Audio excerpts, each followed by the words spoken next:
Hoxe desprazámonos ata a parroquia de Santa María do Viso para contarvos como son as peculiaridades desta parroquia, os seus aspectos culturais e etnográficos e como foi cambiando tamén ao longo dos anos. Iso vanolo contar os seus veciños. Comezamos.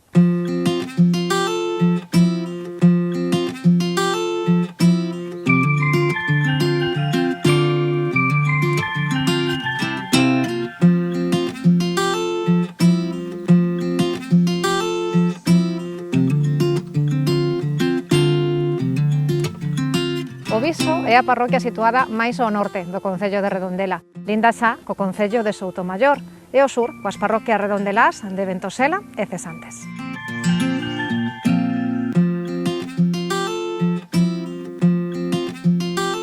O nome do Viso deriva probablemente do latín visu, que fai referencia a lugares altos, elevados, con boa visibilidade sobre o terreo. Inflúe claramente neste topónimo a existencia dos dous miradoiros que descobren á vista todos os arredores. Falamos do Alto da Peneda e do Alto de Outeiro Grande. O Viso está repartido entre 4 lugares: Saramagoso, Soutoxuste, Tuimil, que está situado ao sur e concentra a maior superficie da parroquia, e finalmente a Nogueira. Segundo o último censo, o Viso conta con algo máis de 1500 veciños. Hola, Xurxo. Hola, moi boas. Pois nada, aquí estamos para falar de todo ese patrimonio, non, que ten a parroquia do Viso. Por que nos citas aquí na Peneda? Home, porque si hai un sitio singular e representativo de toda a parroquia é este da Peneda, non solamente pola propia entidade que ten o lugar como xacemento arqueolóxico e xacemento histórico e polas romaxes que acontecían aquí hasta hai moi poucos anos, e tamén unha atalaya fundamental para recoñecer todo o barrio.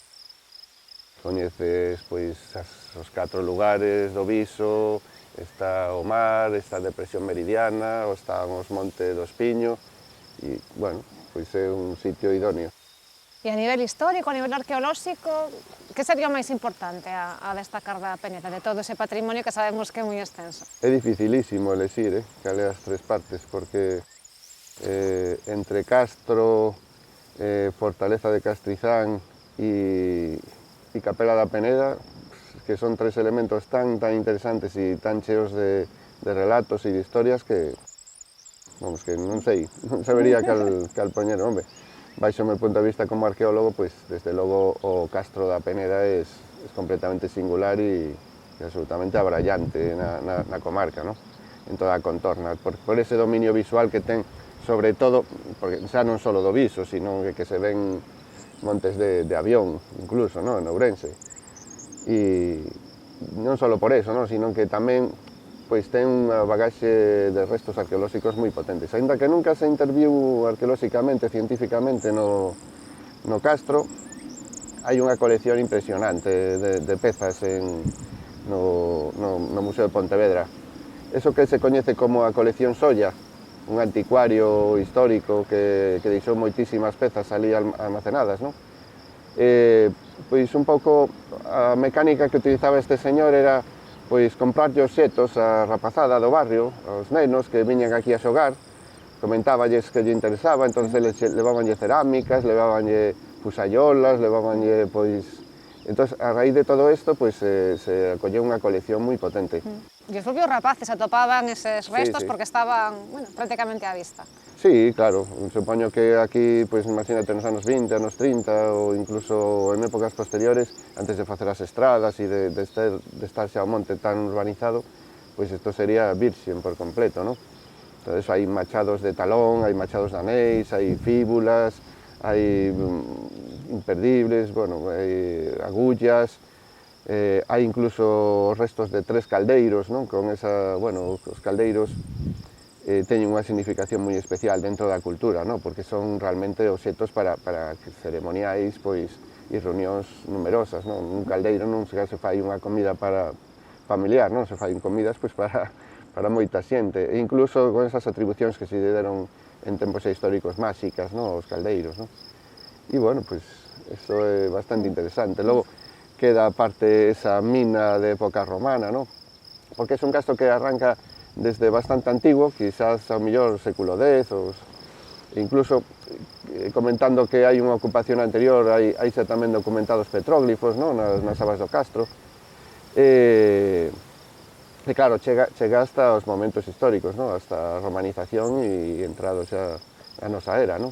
Entón, claro, nese intervalo tan longo de tempo aquí aconteceron milleiros de cousas, sin dúbida. Sí, porque vai ser un lugar tamén estratégicamente situado, non? Polas vistas Sí. que ten, porque permite, non? Sí, Controlar sí. as entradas e saídas na ría de Vigo. Claro, e ten un dominio visual sobre o que é a depresión meridiana e o tránsito do Camiño de Santiago actual, que foi, en orixen, a vía romana 19, non? Do itinerario antonino, non?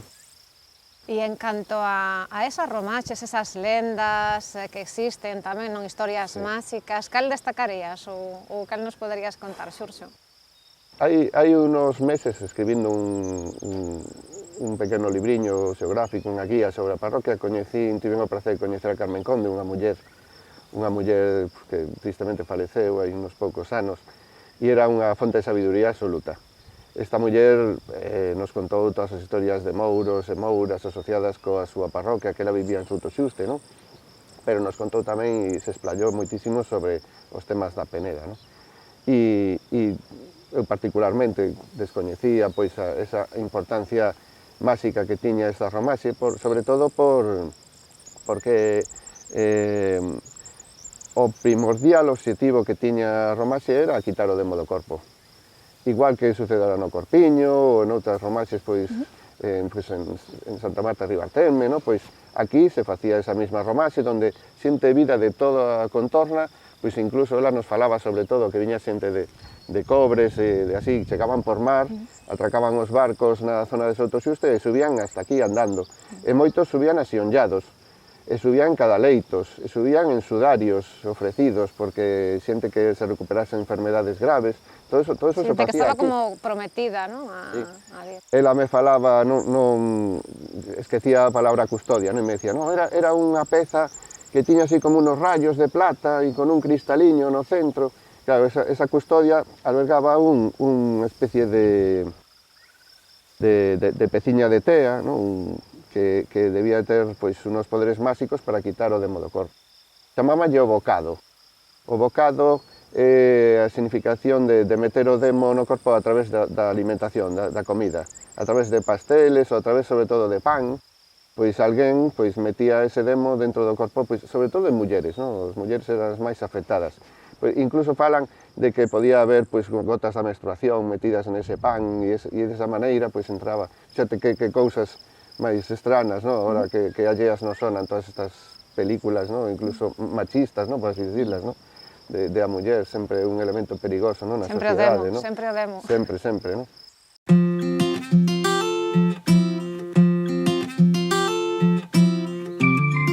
Este é o río Pesegueiro, ou regato do Pesegueiro. Antigamente representaba un dos valores económicos e sociais da parroquia.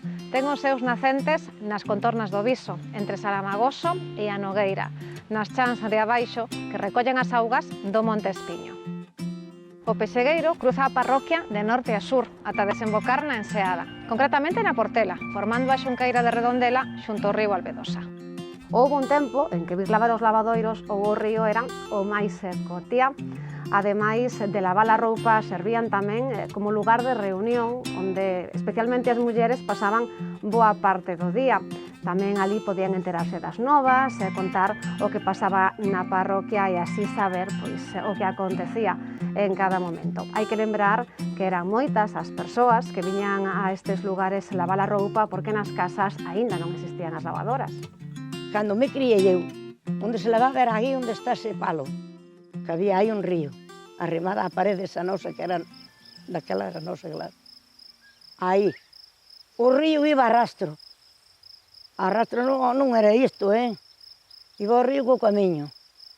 Cando había moita agua que viña as enchentes, o camiño iba cheo como os fora o río. Andábamos descalzos. Non tiñamos calzado, Que queres? Que tempos aqueles? Moi mal, eu paseino moi mal, moi mal. A miña irmán tamén. Éramos dúas rapazas. Pero, que lle ibas a facer? Tiñas que pasalo. E usted tenlle tocado vir aquí ao lavadoiro cando viñan lavar? Ou Eu viña aquí, sempre viñamos lavar aquí. Vamos aquí, despois fixeron ali un riño ali arriba, a detrás do muiño. Nada de estar claro. Xa hai moito que non paso por aquí. Xa hai unha temporada, pero bueno. Pero eu criei-me aquí. Non había estes árboles, non había nada. E o xabón, Teresa? O xabón a min acórdame, de primeira ainda había. Despois había unhas postillas moi grandes, era todo... Non daba espuma, non daba nada. Despois viñeron unhas barras grandes de Portugal, que, a ver, antes de partilas nadie as compraba porque era unha barra grande, non había carta. Pois tronzábanos en trozos e cada un collía o que podía, claro, o que podía pagar. Compraba un cachiño? Claro, un cachiño, un trociño. E con eso lavábase no río? E no río. E ibas lavar, e levabas guadra, un cepillo, para fregar os pantalóns que quedaban ali, pero bueno. E estes muiños que hai por aquí, e tamén hai por aí abaixo, mais usted acorda eses muiños funcionando? Hombre, mira, había un pequeniño aí, que era a casa de Cordobés, desa casa bella que hai aí. Agora xa desfeita, sí. Había outro máis abaixo, que era do Habanero. Había outro que era do Centro Cefarino, que era veciño. Todos os muiños acordeinos todos. Os de Siña Porfica do Preiro, os da Cava da Vella, os da Gresana. Eu acordei todos os muiños porque éramos rapazas e corríamos todo. E viña xente de toda a parroquia, seguramente, a moer? Sí, Ou quen viña? sí, viña do Viso de arriba, do alto do Viso viña, aquí ao noso muiño viñan todos, moitos. Nos, cando vivía miña nai e meu pai, o muiño ese moía. E o muiño de quen era? O muiño era dunha señora que marchou e despois vendeu-no alá e comprou un veciño de por aquí, que se chamaba señor Claudio de Mouriño. E entonces, ese muiño, pois, despois nos collemos isto aquí, collemos pagando, non? Pero eu criei-me aquí. E viña toda a xente moer aquí. Dos veciños todos. E os de cesantes, e todo iban aos de abaixo. E que viña xente aquí co millo, e despois levaba os sacos. Despois traían o millo para moer, e despois levaban a fariña. Estamos no barrio de Tuimil, aquí no Viso, e cun veciño, con Sito Nogueira, que é veciño pois, de toda a vida, non deste barrio, Sito. Pois sí. Hai xa tanto un ano que nací aquí nesta casa. E aquí estamos. E aquí esperaremos todo moito tempo. E moito ten cambiado, non? O Viso. Oi, bastante.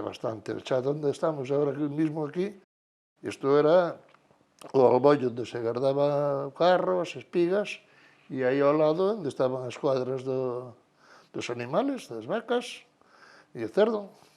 E bueno, xa ves aquí, o forno onde se facía o pan, onde se cocía, amasábase, cocíase e noutra casa onde tiñamos a vivienda, claro. E como era esa vida? Porque no caso, ademais de Tuimil, cando era vostede neno, que iba á escola, había escola de homes e escola de mulleres. Sí, aquí había escola de homes e de mulleres. Dos homes, en principio, hasta os 60, calculo que 61 ou 62, ou quizás 63. Era prácticamente para toda a parroquia, nunha casa pequena que está arriba. E na de mulleres, como tiña dúas plantas, porque fixeron no centro do que era da Sociedade de Agricultores, e tiña dúas plantas, entonces estaban divididas as mulleres, unhas máis novas para abaixo e outras máis maiores para arriba. E viñan todas sobre toda a parroquia. Logo de homes, a partir creo que foi no 63, 64, e criaron en Saramagoso unha unidade e pasaron a mitad dos homes que eran todos do barrio de Saramagoso e a Nogueira, parte da Nogueira, porque parte viña aquí, pasaron para arriba para descongestionar un pouco estaban amontonados. Pero no seu tempo, cando vostede ia a esa escola, era a única que había, e todos os rapaces, todos os nenos, os homes, iban aí, non? De edades, ademais... Sí, de aquí íamos desde os 6 anos hasta os 14 anos. Todos, por lo menos este barrio, mitad da Nogueira, e parte incluso había rapazas algúns de Cesantes. Da zona máis próxima viñan aquí tamén. E estaban os de 6 anos, cos de 8, cos de 10, Sí, todos sí, ali sí, xuntos. sí, era unitario, aí estábamos todos xuntos. E a xogar mesmo, porque si te había pouco, non é como agora. Pero bueno. Porque eran moitos, non, nesa escola, entón. E xa te digo, cando na miña época, debíamos ser uns 30 aproximadamente.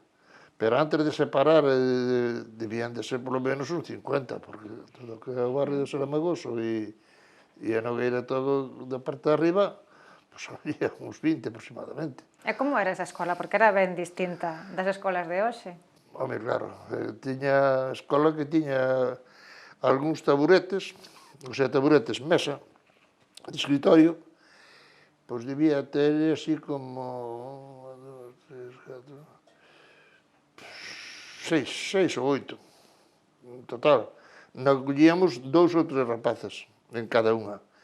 E despois era todo banco como este, Bancos corridos. corrido ao redor e sentados neles. E ali é o que había que cando non tocaba que te castigaban, te poñían de rodillas contra eles. E que ocorre? Que antes, pois, para escribir era máis fácil que agora. Porque moi pouco se escribía en papel. Bueno, os maiores sí se empezaban a escribir en papel, pero os pequenos todo era en pizarra. E claro, a pizarra non doblaba. Era en pizarra, ali escribíase, facía as letras e os números e todo. A súa pizarriña, a súa tiza. E o pizarrillo. E que non rompera, claro. Pero é o que había. Pois eran tempos de ir á escola, pero aínda de ben rapaces, supoño que no seu caso, como na maioría, ou se non todos, tamén axudando na casa, porque nos decía que aquí mesmo antes tiñan os animais, e ese traballo pois tamén era da familia e dos nenos. Iso xa era, home, claro, porque as persoas maiores iban para o campo, porque non traballaba noutro oficio, por exemplo, que era albañil, pois se iba ao seu traballo, o pai era carpinteiro, non iba sempre, pero a veces iba a traballar en unha carpintería cando chamaban, e se dedicaba tamén a alambrar as viñas, cando era na época, entre diciembre e abril, pois a alambrar as viñas, a ganarse a vida porque claro, o campo non daba para manterse.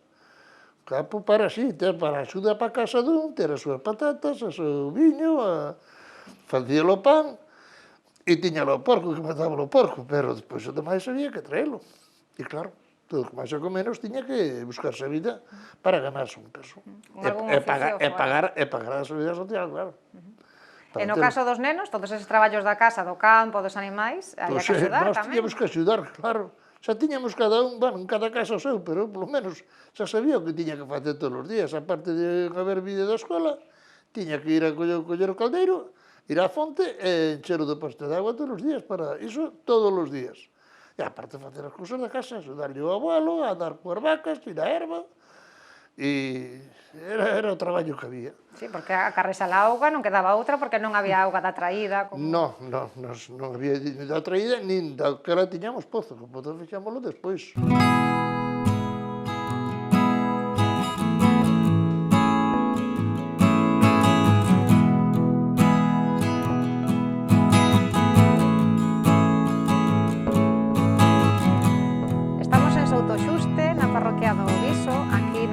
Capela de San Vicente, con Eugenia, que é veciña daqui de toda a vida, non? Sí, toda a vida.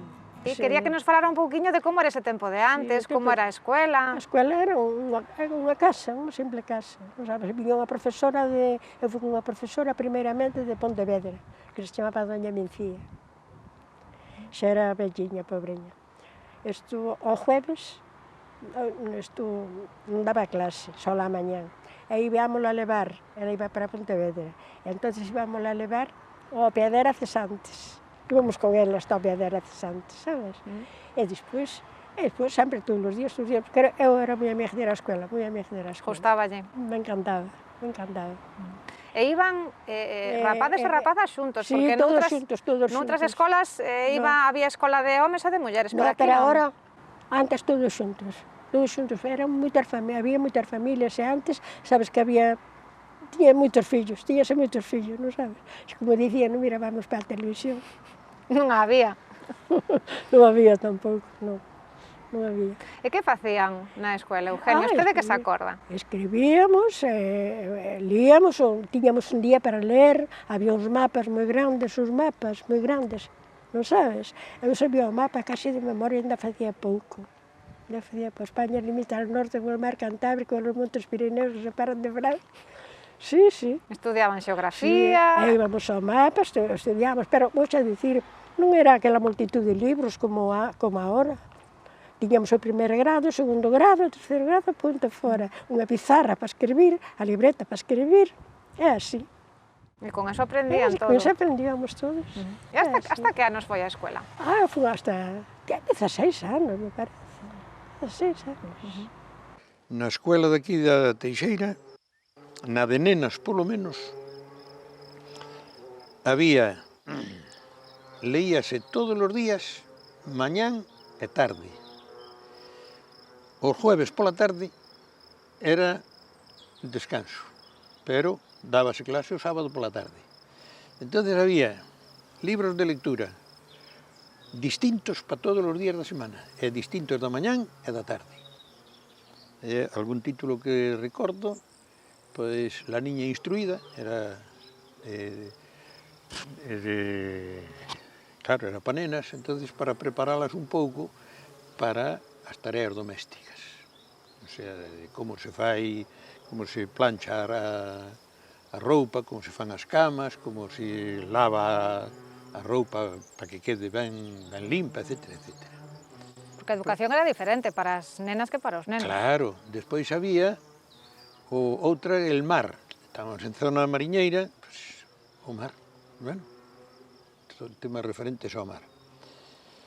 Había outro libro de Corazón de Edmundo de Amicis, e cantas veces temos leído de los Apeninos a los Andes, que despois televisión, Marco... Sí, eu recordo a serie de televisión. Claro, pois, saleu daí, aquí leíase. Despois había lecciones de cosas variadas, el primer manuscrito, el segundo, el tercero. Esos viñan escritos en letra inglesa, como era de imprenta, pero como si da letra que se escribía a man. Igual que as cartillas de lectura eran de letra inglesa. Es decir, entonces empezabas a deletrear e tal. E a esa escola de nenas iban nenas, ademais de distintas idades, Claro, non había diferencia. Claro, desde primeiro hasta 12, normalmente era hasta os 12 anos. Todas xuntas. Sí, desde 6 ás 16 sentábanse no banco, escribíanse nas pizarras, e nos outros anos puprites había tinteiros, que hoxe intenta poñer un tinteiro nunha clase a ver que pasa, canto dura. Pois era raro que se derramara un tinteiro, eran de cerámica, tiña un buraquiño ali e tal, escribías con pluma.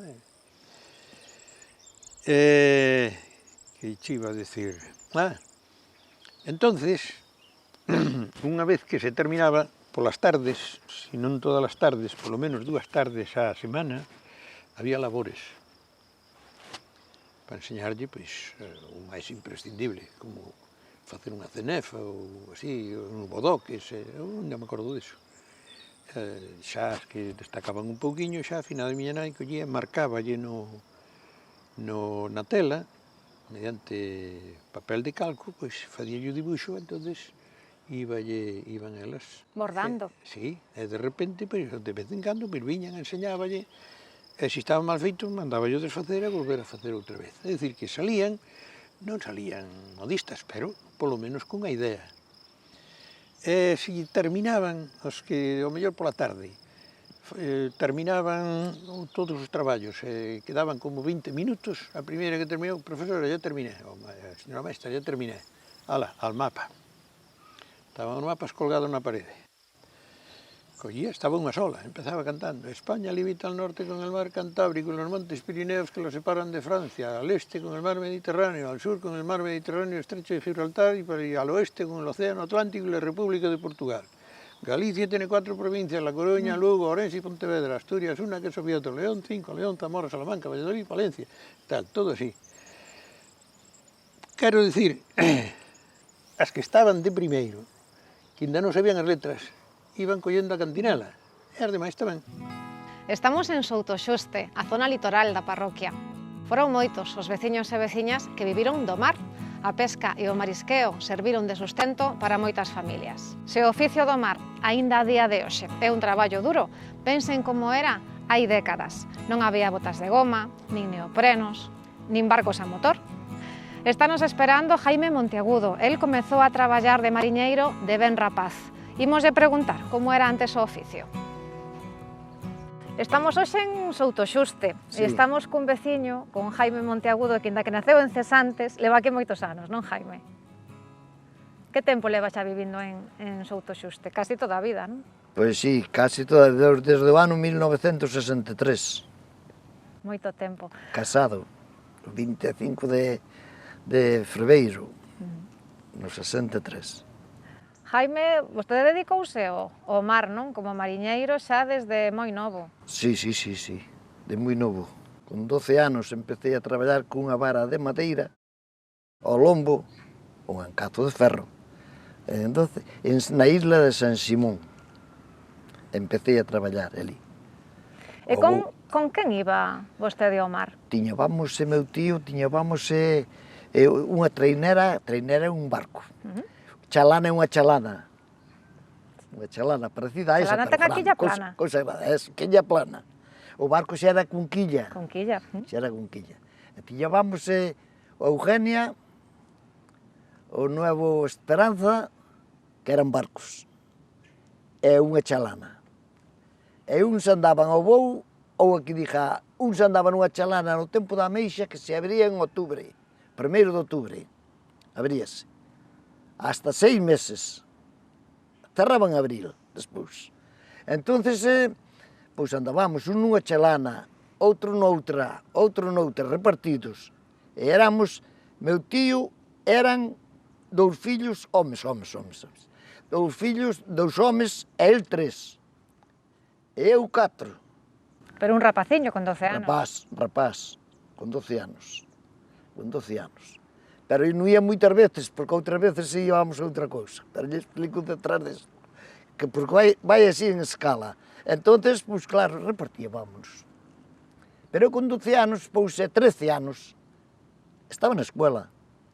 Pero non ia máis que ás tardes. A mañá nada, con doña Carme e don Óscar. Aí en Cesantes, na escuela. Entonces, a mañá a tarde, cando iba á escuela, viña a miña tía, traínos a comida ali á playa, de Cesantes, comía e se marchaba para a escuela. Entonces, pois foi así, estábamos os 4 repartidos, os 5.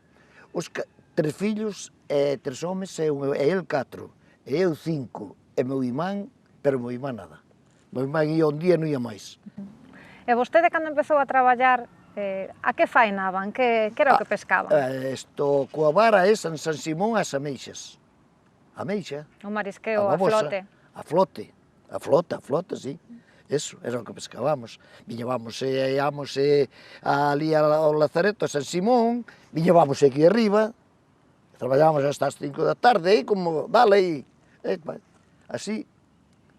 Entonces, despois, eso, viñábamos, había barcos que viñan a comprar para fábricas, para Alfageme, para outra, para de Cancas, para de Chapela, compraban as ameixas esas, e depois hasta outro día.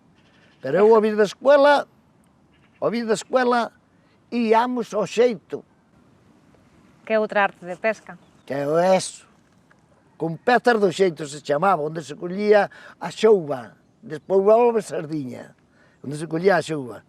Entonces, cando nos iba polo mal tempo que nos iba a marear, porque non se podía, non se aguantaban así os barcos e tal, pois íamos ao xeito á noite. Ás 7 da tarde largábamos. E polas 8 a 8:30, mesmo en San Simón de arredor. Todo por aquí, non vamos vir aquí a meter as pestas aquí, porque non hai agua, non hai calado. Foi un pouquiño máis abaixo. Entón, depois collíamos eses peixes, as xouvas, e nós advíamos as patelas esas que había do peixe grande, ancha, non tinha máis que esa altura. e xa teñamos na caseta. Collíamos as xouvas e levábamos para a casa. Por Outeiro de Pena do pico máis alto que hai en Cesantes. Outeiro de Penas, arriba de todo. Entón, esas xouvas, estaba lá meu tío xa coa escaleira preparado. Aquele era o jefe. Era o jefe. E que facían coas xouvas? Coa xouvas metíamonos a noite, que viñaban, metíamonos no tellado, para que estuveran frescas outro día a mañán, que había que marchar para a aldea con elas. Para vendelas? Para vendelas. Ás 5 da mañán había que levantarse. Había que levantarse. Ás 5 da mañán. Berechos, os caramuxos tamén, polas cebas, a coller os caramuxos. Todo para vender, íamos á arca de vender, pero teníamos que ir descalzas, pola vía. Aí aquilo chegaba a vivo tamén. E vendían en Arcade sempre? Sí. E como lle pagaban? Na de Gancedo, agora iso xa non me acordo, fillín. Na de Gancedo ainda había máis que compraba. E agora olvidei-me de moitas cousas. No monte traballamos sempre, porque ao final o meu pai non quería deixar esa tal fábrica de Vigo sin madeira. E todos os fins de semana se lle botaba un camión. Pero nós andábamos a labrar. Ese traballo como se facía, Pepe? Porque non había as máquinas que hai agora, nin as ferramentas que hai agora. Todo era mundo a traballar, a cavar co colgón, e a nós co arado. Corábase 1000 pesetas cada día. Eu e meu pai, mantidas, Eu e meu pai, e os bois. Había que manternos a nós e os bois. Cantos bois tiñan, Pepe? Nós tuvemos 4. Por lo menos en abril e maio, 4. Sempre se vendía os máis vellos e despois comprabas unha parexa nova, labrabas aquí unha vía, unha finca aí, e coa mesma del monto arado ao lombo para outra finca. Así. Que cando eran máis rapaces, cando empezou usted a traballar no... Con 15 anos. Sí. Desde cando era inverno, que chovía, con que roupas iban ou con que calzados As iban botas. para o monte? É un chaquetón, bueno, nós xa tiñamos, como andamos a maras a media, tiñamos a roupa de aguas. Nós xa... Xa había roupa de aguas. O que tiña, O que tiña. Pero era a cura así. Era un traballo Duro. moi duro. E no monte tamén, co tronzador, nós por aquí andábamos cos 4 bois, os daqui e máis nós. Pero cando íamos para Sotomayor con boa de Aleixo, íamos con 6, 8 bois. Porque senón, entón que se facía? Marchábamos, por exemplo, esta semana, marchaban 6, 7 homes e loábamos os nosos bois solos, sin carro. E eu me alucinado do meu tío, un rapaz, e eu diante dos bois, que morreu un boi ali, bateino, e andaban eles a botar e a argallar, entonces ele ganchaba o pino e eu cos bois traía o resto por sitio donde se ia cargar no carro. E botábamos toda a semana así. E eu xuntábase, non sei, agora non me recordo. Pero entonces, despois para outra semana, entonces sí, que ian os carros todos.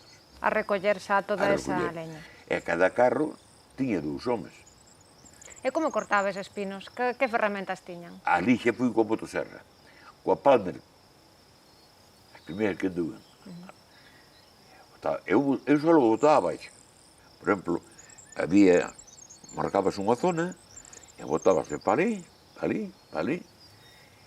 Entonces, as mulleres ian limpiando, marcaba outra zona, botaba para lá, para non interrumpir as mulleres. E depois había andaban 2, que se relevaban. Un coa motosserra a picar e outro cunha vara a medir, que era todo 2,50. E se relevaban. Pero eu máis o outro, cando andamos ao traballo, non nos relevaba nadie. Cando queríamos parar, paramos. Pero había que botar, senón... Non se O cobraba. meu día 100 pinos. E dixo meu Ricardo, bueno, xa estás preparado, xa estás preparado. E antes de haber motosserra? Eh? Antes de haber motosserra, con que botaban abaixo? O tronzador. E como funcionaba o tronzador? Dicir, como era? O trozador, e che sempre está lá. Non sabes o que é o trozador? Mais ou menos, pero bueno, para que explique usted como era. É unha serra, sí. Nós tiñamos, o que tiña 8 e 90 dentes. E tiñamos o outro de 120. Iso xa era para os pinos grandes. Pero para iso fan falta 2 homes, non? 2 homes ou 4. Poden ser 4. A mí nunca me gustou de 4. O cinto, o trozador ten unha amarilla. Claro. E para serrar aí había que medirse, amarrarse o cinto aquí, e por baixo tiña o man, cerrabas así. Entonces, o que estaba co cinto, tiña que ter o cinto morto, solo facía forza cando eu tiraba, pero depois, para ir para lá, e tiñamos, normalmente sempre andábamos cunha lata de 2 litros de gasoil, e un picho na punta para botarlle gasoil, pois no trozador, a 5 ou 6 pinos xa estaba, empapábase. Co gasoil que se mollaba o tronzador para que cortara mellor. Non, para cortar non, para que non se ia pegar a resina. Se non aumentaba, non pasaba. Pois tiña a cuña, tiña o martillón. E deste Castro da Peneda que nos decía Xurxo, que era tamén unha das xoias, non, da parroquia, que nos podes contar? Pois, como vos decía, é un castro moi antigo, eso que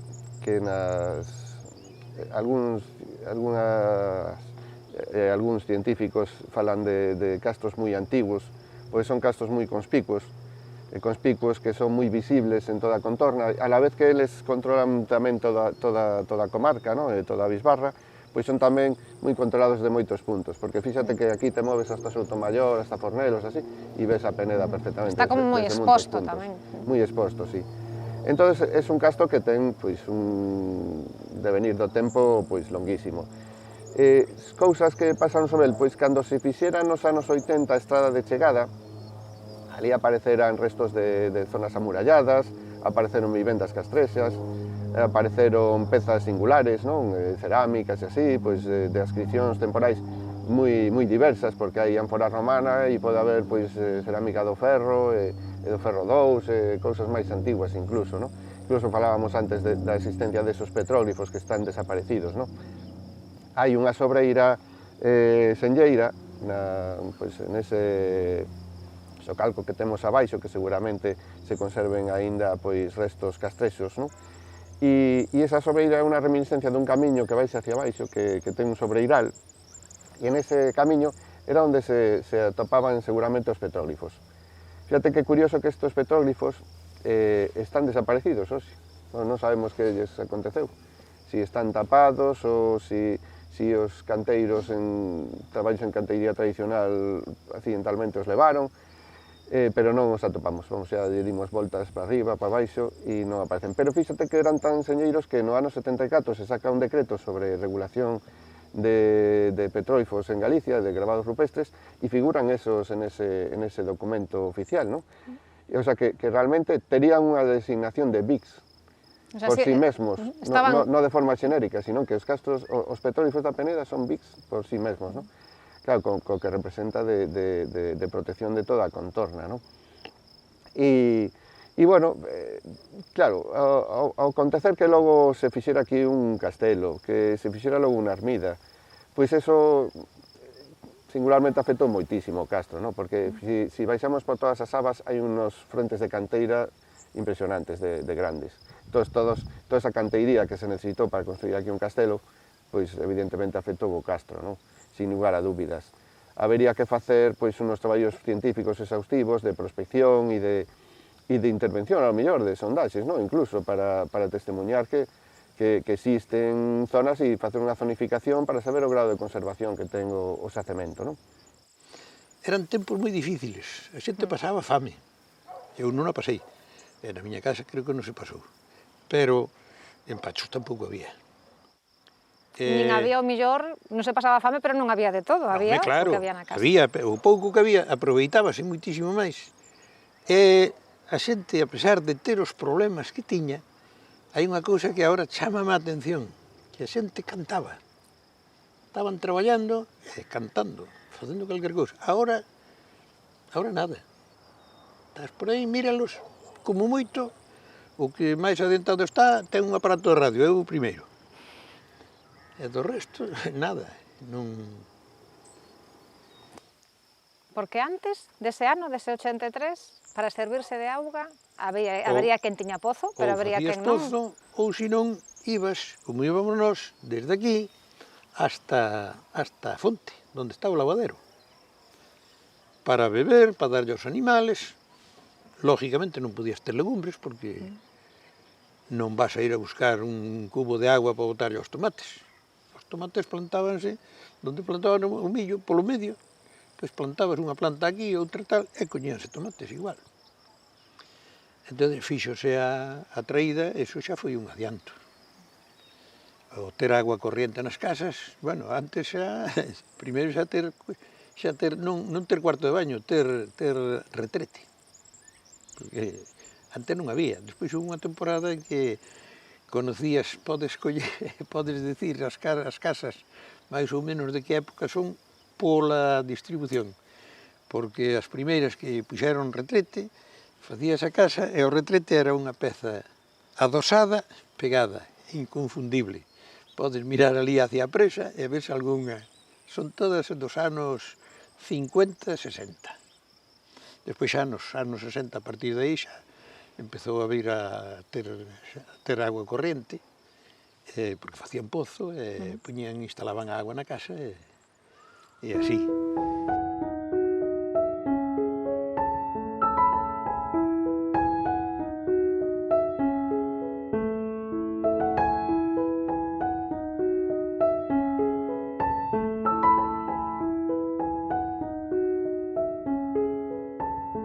Estamos en Saramagoso, con Suso, na primeira panadería que hubo no Viso. Sí. Usted sempre traballou de panadeiro, non? Desde pequeno e xa lle ven de familia de seu pai, non? De meu abuelo. Meu abuelo, meu pai, eu e agora os fillos. 4 xeracións de panadeiros que se ven aí. E como era cando seu pai, seu avó, porque daquelos forros non eran como os de agora, nin sequera eran de leña, que eran de toxo. De toxo pola boca. Donde se metía o pan, había que meterle o toxo. E depois, acabar de rer, e estar por o caliente, había que botar o chiname por.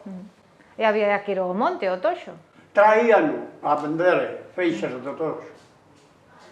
Iso traían as mulleres e homens. Iban ao toxo, traíanlo, comprabanlle o toxo ao forno. Depois este xa foi con leña. Traían a leña da serrería e cociamos con leña. Daquela tamén se repartía o pan ou a xente viña á panadería a buscalo? Algúnas viñan á panadería, outros había que repartir con a burra, que non había coches como é agora. E a usted tocáballe ir coa burra? Anduve por lo menos 8 anos ou 9 a repartir coa ela. Cando empezou a repartir coa burra que era rapaz? Cando salín da escola. Que anos tiña? Tería 12 anos, 13, máis ou menos. E collía pola mañán a burra e... A onde iba a repartir, Suso? Aí abaixo, que lle chama Alzán, Moreira, por aquí, onde o collía. E que levaba na burra? Levaba bolos, barras? Bolas, barras grandes, barras máis pequenas, de todo. E como era ir coa burra por aí? Como era? A burra era, no verano era maravilloso, o casa no inverno. Collías molladuras dende a mañá hasta a mediodía. Porque igual, antes tampouco non todo o mundo podía comprar o pan. Bueno, o pan é iso que daquela, a mí acórdame a vender 2 barras desas que valen agora 85, daquelas 2, 5,50. Fíjate. Era o que valía daquela o pan. Pô, o que é que, como era daquela, o que compraba unha barra, ou mellor comían 3, pero non había, non podían comprar. E cando cocían no forno de leña, Suso, despois de amasar e de facer o pan, que acababan a esa hora, despois ainda iban repartir tamén ou a repartirse a iba outra xente? Non, iba eu.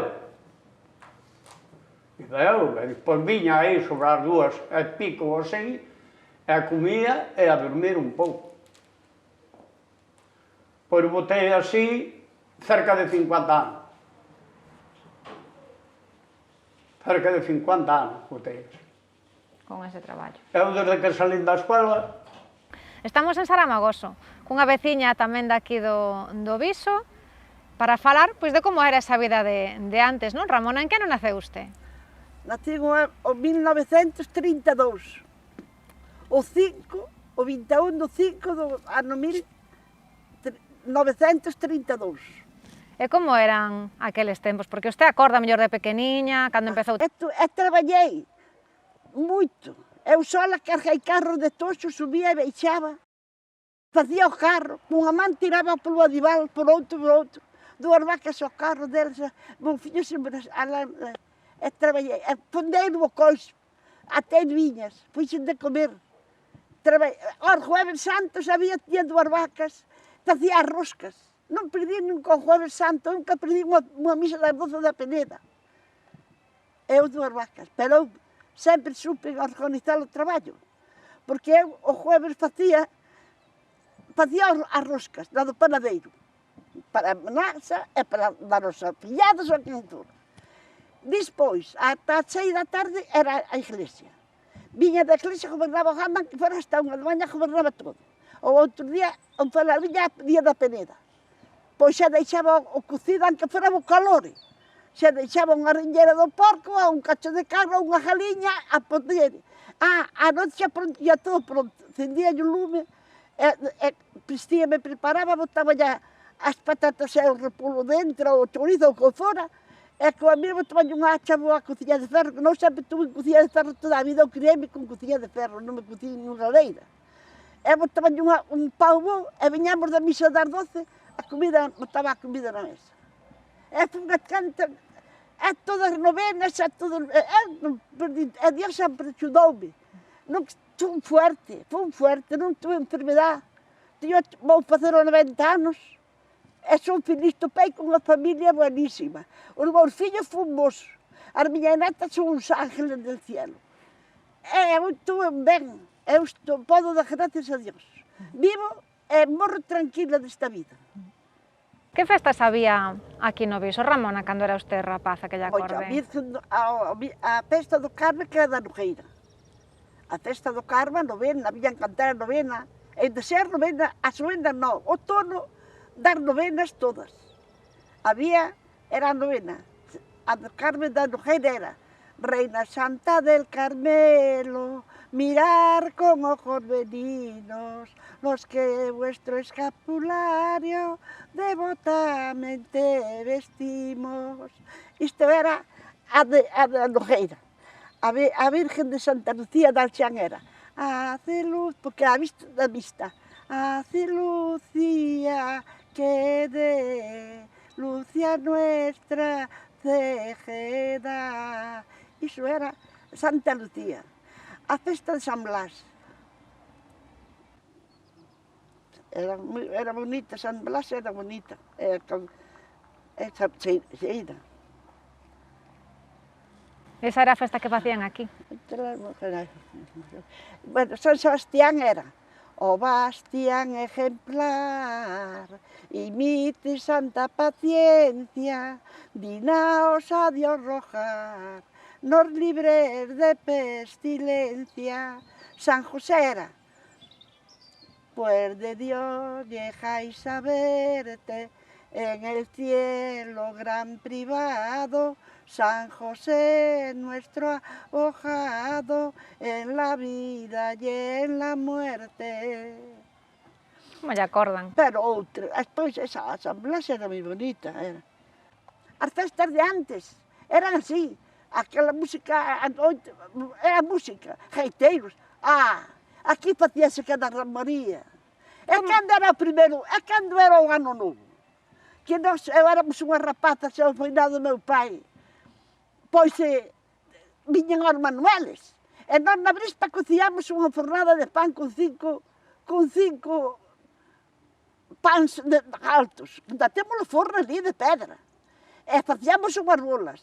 E a noite xa viñan a pasar das 12 da noite do ano novo, do ano vello para o ano novo. Xa estaban aquí. Pero naquele tempo non había esas orquestas. Era unhas conchas que ainda sai agora, das vieiras. Pero despois era uns caldeiros con rumbos. E despois era un cordión con dúas salsas raba. E iba a cantar. Levántate, Manuel, dá unha volta pola eira. Trae un xerriño de viño e un bolo de lareira. E despois, Manuel, Manueliño, Manuel da Rúa Alta. Moito che gustan as mozas porque lle toca a gaita. Un dos acontecementos máis importantes da parroquia era o día da festa, pero non unha festa calquera, senón o día do patrón. Unha das máis recoñecidas é a festa de San Brais, pero tamén a romería da Peneda. Había a festa de Santa Lucía, é a que tiñamos. E aquí non había outra. O que é que naquele antigo tempo non é como hoxe, salían pola carretera, tiñas un novio, un mozo, e salías paseando pola carretera. Non é como hoxe. Ibas hasta a volta, chegabas a casa, a casa hasta a Lourida, a casa baixo do castillo, daba a volta para atrás, paseaba así pola carretera, cando era no tempo de antes. Nós íamos atrás dos mozos, millas irmáns eran xa motas, e nós íamos así, unhas detrás deles. É o que había. E había música tamén. E había música, non había moita música, non había, non. Había Santa Lucía, a veces había un gaiteiro, había tapa, non é como hoxe é outra cousa, sí. Había unhas cestillas moi xeitosiñas, con aquela cesta viña, con aqueles mantentillos, andábase por aí pola Peneda, había todo por aí por baixo, onde estaba o vivo baixo, para a parte de arriba, toda a xente sentábase por aí a comer. Comían aquí, comían ali, sí. E había procesión? Daba justo, agora non hai nada, agora non se mira nada. E había procesión tamén, María? Sí, por aquí, sí. Como era? Vexaba a procesión, vexaban por aquí. Por aí, hai aquí unha entradella, vexaban por aí, e subían por aquí arriba. Antes de me virar non hai nada. E usted recorda de nena vir así a procesión? Eu sí, non viña moitas veces, pero unha vez así por acaso viña. Rapaces que lá xogábamos, non estábamos atentos ao que había. Non sabes como se... Pero sí, antes era moi bonita, todo vai perdendo, todo perde, sí. E a xente que había por aquí sentada polo monte aí, con os manteles blancos tendíanse así, nos sitios onde había toxos, e sentaban, era moi bonito, antes era moi bonito. As festas, bueno, as festas, a festa da Teixeira facíase aquí na carretera. Levaban os geiteiros, un deles era ao final de Emilio, o que tocaba o clarinete era o irmán o que estaba casado con Mucha das Barreiras, non? O Polibio de Baltar tocaba o clarinete. Paíño, o final de Paíño, Paíño era a caixa, e tamén Silverio. Eses eran os músicos. Os músicos que os invitaban despois, porque houve unha temporada que non che daban permiso para unha festa se non levaba gueiteiros. Podías levar banda de música e as orquestas que quixeras, pero tiñas que levar gueiteiros. O sea que apoiando a música tradicional. Entonces, viña a orquesta, bueno, pois os gueiteiros, mentre a orquesta iba a cenar, tocaban os gueiteiros. E iban na procesión e tal. Bueno, nós, a parroquia do Viso era a que máis festas tiña, que eu recordo, creo que fixéramos unha vez o recuento e tiña 9 festas no ano. Xa son festas. A primeira era San Vicente, en Souto Xusto, e a última Santa Lucía en Alxán, que é de outro ayuntamento, pero da parroquia. Despois había o Carmen da Nogueira, había San Blas, que ainda sigue vendo, había a da Teixeira, había dúas da Peneda, había a patrona, que é o 15 de agosto, a San Roque. Traballábase, pero festa tamén había. Bueno. E Estamos no Miradoiro de Outeiro Grande. Quedamos aquí con Xosé Covelo e con Nando Veiga, dúas das persoas que traballan no movemento asociativo do Viso. Imos ver que nos contan da parroquia. Hola Nando, hola Covelo. Hola, que tal? Hola, que tal? Por que me citades aquí? Porque este é un torreiro emblemático da parroquia aquí no Outeiro Grande, donde durante 17 anos ou 18, non, estivose facendo aquí a Noite Lúa Meiga, un festival de música tradicional promovido por unha chavalada daqui da parroquia, de Soutomaior tamén, da zona do entorno. Foi un referente, ou así o vemos nós, non? Un referente cultural en torno á música tradicional da comarca, donde participaron grupos de toda Galicia, implicando as familias, xogos tradicionais, toda a parroquia axudando, un festival moi bonito, sí. A Sociedade Cultural leva dende o ano 1987 facendo actividades, non? No entorno da cultura tradicional, baile galego, tradicional galego, gaita, pandeireta, pois iso, promoveu no seu día tamén a Lúa Meiga, promoveu o Magosto Furtivo, outras actividades, non? Como publicación de libros de información da cultura e do patrimonio do Viso, xeráns, magostos, cursos, diferentes cursos tamén, sí. Permitiu durante casi 34 anos, que estamos este ano, próximo ano facemos 35, non? Que haxa unha esencia, unha defensa do patrimonio e da actividade cultural en torno á Sociedade Cultural do Viso. Sí, cada barrio ten as súas festas tradicionais, mas son casi que todas religiosas. Cada barrio daquela xa, nosos ancestros xa deixaronlle un santo a cada barrio, entón cada un, na súa maneira ou no seu poder, pois fai o seu festexo aos seus patróns, San Antonio, os Dolores, San Brais, o Carmen, San Salvador, cada un ten o seu... San Vicente Xunte Xuste, cada un, a súa pouca ou boa maneira, pois fai o seu devoto ao seu santo. Seguironse mantendo sempre esas celebracións, esas tradicións, van pasando as xeracións e van tomando relevo. Van relevándose teóricamente cada 2, 4 anos, van cambiándose mayordomos, as presidencias, e van facendo dentro da súa medida, pois, os seus, na que está cambiando xa o sistema xa, cada vez esas tradicións estánse perdendo, é unha pena, pero eu sempre dixen que o que son as tradicións, sean religiosas ou outras, move un grupo de colectivos que, aparte dos santos ou da iglesia, ou o que sea, os fogueteiros, as rosquilleiras, os altavoces, a iluminación, é un grupo, as panaderías, a xente vai tamén ese día a comprar o marisco, onde agora xa hai marisco todos os anos na casa, pero ese día, por exemplo, pois facíase unha festa na casa, e traíase aos familiares e tal, íase a buscar a mellor comida para ofrecerlle aos seus convidados. Agora temos xa comida, como que dice, todo ano, temos un cacho de pan como todo ano. Antes, o mellor, tiñas que coller un pan para toda a semana, unha roupa que o mellor solamente a estrenabas ese día. Esas festas sempre foron así. Agora, a festa, como que dice, todos os días, sean de comidas ou de... Dende a parte da visión do que ven da fora para dentro, sí que teño que recoñecer que o Viso a mí sempre me sorprendeu polo dinamismo que hai, Fora de que se vayan perdendo tradicións ou tal, pero o que dicíaste antes, San Vicente, as Dores, San Brais, e cada un cunha comisión basicamente diferente. O sea, son moita xente, noutro sitio, noutras parroquias, para facer unha festa o ano, non dan conseguido xente. E outro día, Soutosuste, pois un agosto co Samaín, pois serán os da Comisión do Carmen, a veciñal, pois promoven outras cousas. Ainda que parezca que non, cando empeces a meterte na vida da parroquia, hai moito dinamismo, moito dinamismo. o grupito de un lado, o grupito do outro, moitas veces nos unimos, claro, as cousas son diferentes, non?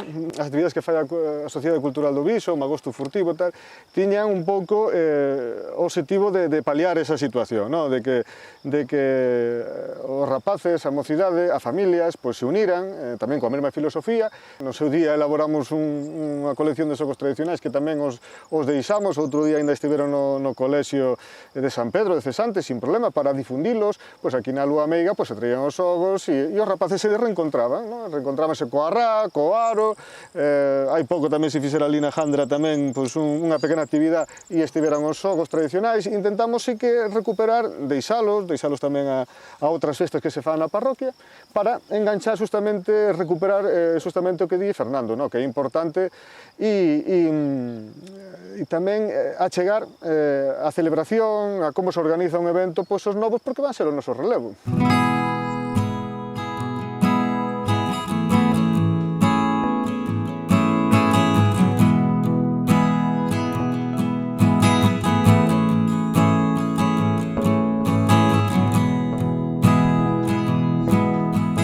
Pois ata aquí o noso programa de hoxe. Agora xa sabemos algo máis da parroquia de Santa María do Viso e podemos vir visitala coñecendo a súa historia e os seus veciños. Se queredes seguir viaxando con nós polos tesouros de Redondela, vémonos no próximo programa.